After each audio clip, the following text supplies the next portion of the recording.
posisi di belakang mobil komando.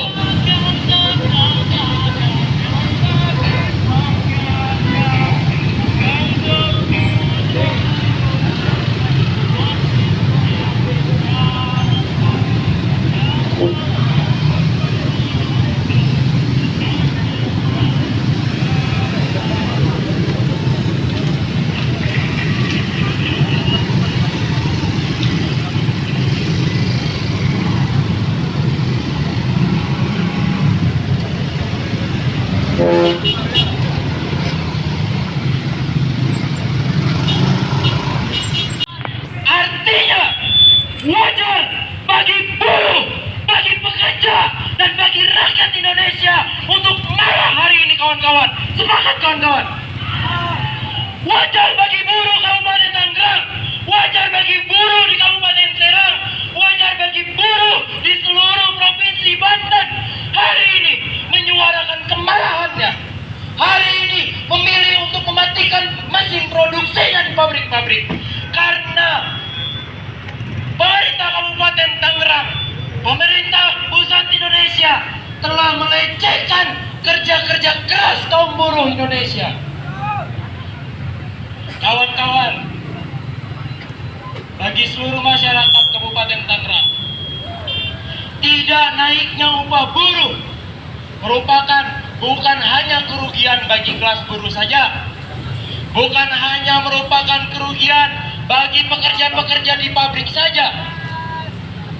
Ketika upah buruh tidak naik, ketika upah buruh tidak bisa memenuhi kebutuhan hidup layaknya, maka dapat dipastikan daya beli seluruh masyarakat Indonesia akan terus menurun.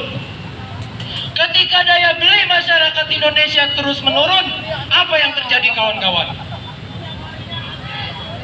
Apa yang didagangkan, apa yang diperjualbelikan oleh pedagang-pedagang makanan, apa yang diperjualbelikan oleh pedagang-pedagang kebutuhan pokok di pasar, tidak bisa diakses oleh kaum buruh Indonesia. Kaum buruh makin tahun ke tahun upahnya semakin dikurangi, daya belinya semakin turun. Maka yang rugi bukan hanya pekerja-pekerja di pabrik, maka yang rugi bukan hanya buruh-buruh di pabrik, tapi yang rugi dan tidak diuntungkan adalah seluruh rakyat Indonesia. Begitu juga bagi kaum muda, pelajar dan mahasiswa. Tidak naiknya upah buruh atau semakin turunnya kualitas nilai upah buruh, tapi dibarengi dengan semakin meningkatnya inflasi harga pendidikan. Apa yang terjadi? Pendidikan tinggi, pendidikan yang layak bagi seluruh warga Indonesia tidak bisa diakses oleh kaum buruh untuk anak-anaknya, untuk saudara-saudaranya, untuk keluarganya di rumah. Itu yang akan terjadi. Maka tidak ada salahnya hari ini kaum buruh Kabupaten Tangerang, hari ini kaum buruh yang bergabung dalam aliansi Buruh Banten Bersatu menunjukkan kemarahannya. Maka tidak ada salahnya juga pelajar dan mahasiswa bergabung bersama kemarahan-kemarahan kaum buruh. Kawan-kawan juga perlu ketahui, ada satu cara supaya upah kita di tahun 2022 memenuhi kriteria upah yang dapat memenuhi kebutuhan hidup layak. Hanya ada satu cara.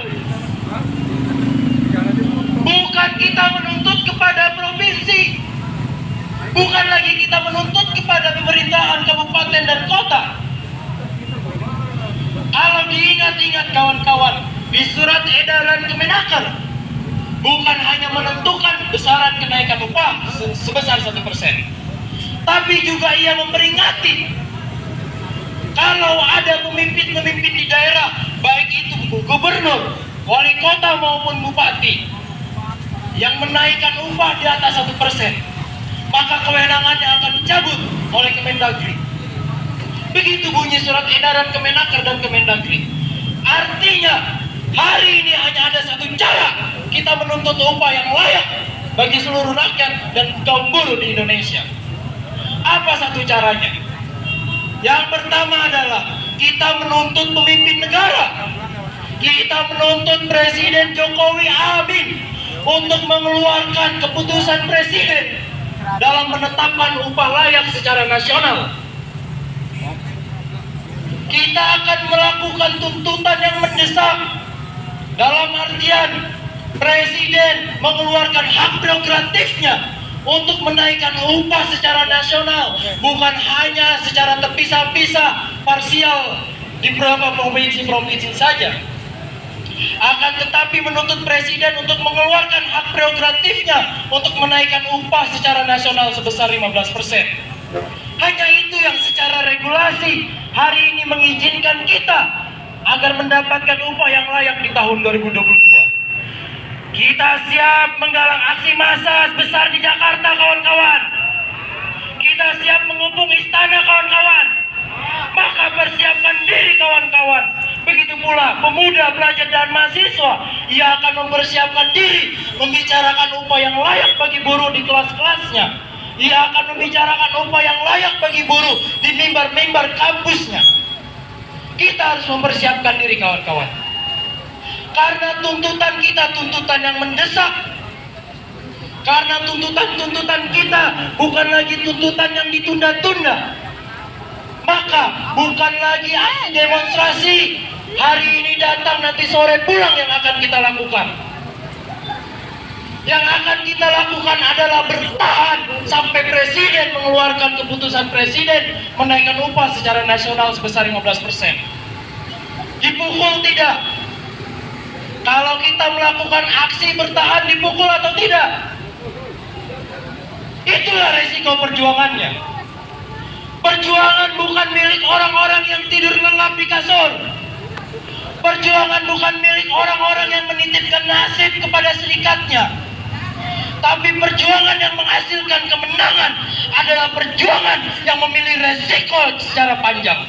Itu yang akan kita pilih, kawan-kawan. Hidup rakyat Indonesia. Hidup kaum buruh Indonesia. Hidup rakyat yang melawan. Selamat siang, kawan-kawan.